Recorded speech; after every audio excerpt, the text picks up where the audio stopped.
पिछली एफएचएम की वीडियो में हम लोगों ने ये ड्राइव कर दिया था कि जो कि एफ रिस्टोरिंग होती है माइनस के एक्स होती है।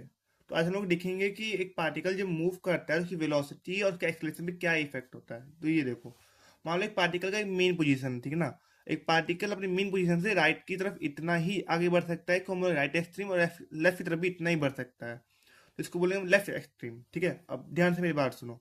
देखो, अगर हम पार्टिकल को आगे बढ़ाएंगे, ठीक है ना, इस तरफ बढ़ाएंगे तो एफ रिस्टोरिंग पीछे की तरफ लगेगा। ऐसे ये देखो, पार्टिकल को हम इस तरफ बढ़ाएंगे तो एफ रिस्टोरिंग इस तरफ लगेगा। इसे एफ रिस्टोरिंग हमेशा अपोजिट लगता है, इसलिए माइनस में लगता है, ठीक है। अब बात सुनो, ये एक्सलरेशन है। ये तुमको तभी समझ में आएगा, एक एग्जांपल देखो तब तुमको अच्छे से समझ में आएगा।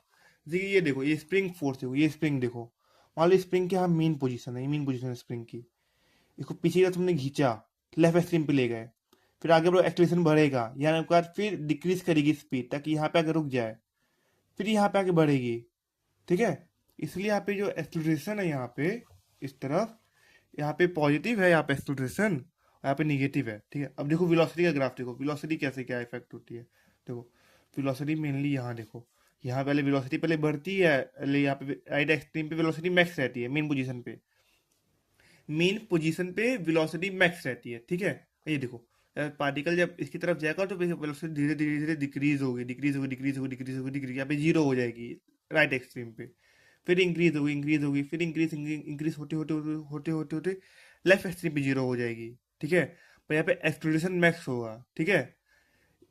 एक्सट्रीम पोजीशन पे वेलोसिटी जीरो होती है पर एक्सलेरेशन जो है मैक्स होता है। ऐसे यहाँ पे स्प्रिंग का तुम एग्जांपल तुम दोबारा देखो। देखो, स्प्रिंग को तुम यहाँ तक ले आए, फिर डालो, वेलोसिटी इसकी इंक्रीज होगी, इंक्रीज इंक्रीज इंक्रीज इंक्रीज होते होते यहाँ मेन पोजीशन पे यहाँ पे पहुंचेगी राइट एक्सट्रीम पे, यहाँ पे वेलोसिटी की जीरो हो जाएगी, फिर पीछे आएगा, फिर की वेलोसिटी फिर यहाँ पे इंक्रीज होगी। तो ऐसे एक सर्कुलर पार्ट बनेगा, ये देखो ऐसे सर्कुलर पार्ट, ग्राफ सर्कुलर बनेगा वेलोसिटी का, ठीक है। तो इसी को हम लोग बोलते हैं वेलोसिटी का ग्राफ बोलते हैं इसको। वेलोसिटी और पोजीशन के रिलेटेड जो ग्राफ बनता है इसका क्या बोलते हैं, एसएचएम का, उसको यही बोलते हैं, ठीक। और देखो यहाँ पे कुछ मेन टर्म्स है, जैसे कि एम्पलीट्यूड हो गया। एम्पलीट्यूड तो भाई बच्चा बच्चा जानता है, मैक्सिमम डिस्प्लेसमेंट जो कि मीन पोजीशन से हो रहा है उसे एम्पलीट्यूड कहते हैं, ठीक है। एक्स पता ही है, जो डिस्प्लेसमेंट मीन पोजीशन से करता है वो। एंड ऐसा यूनिट इसकी हर्ट्स होती है। एंड फ्रीक्वेंसी नंबर ऑसिलेशन होता है, अब बताने लायक इसमें है नहीं। तो आज के लिए बाय बाय गाइस।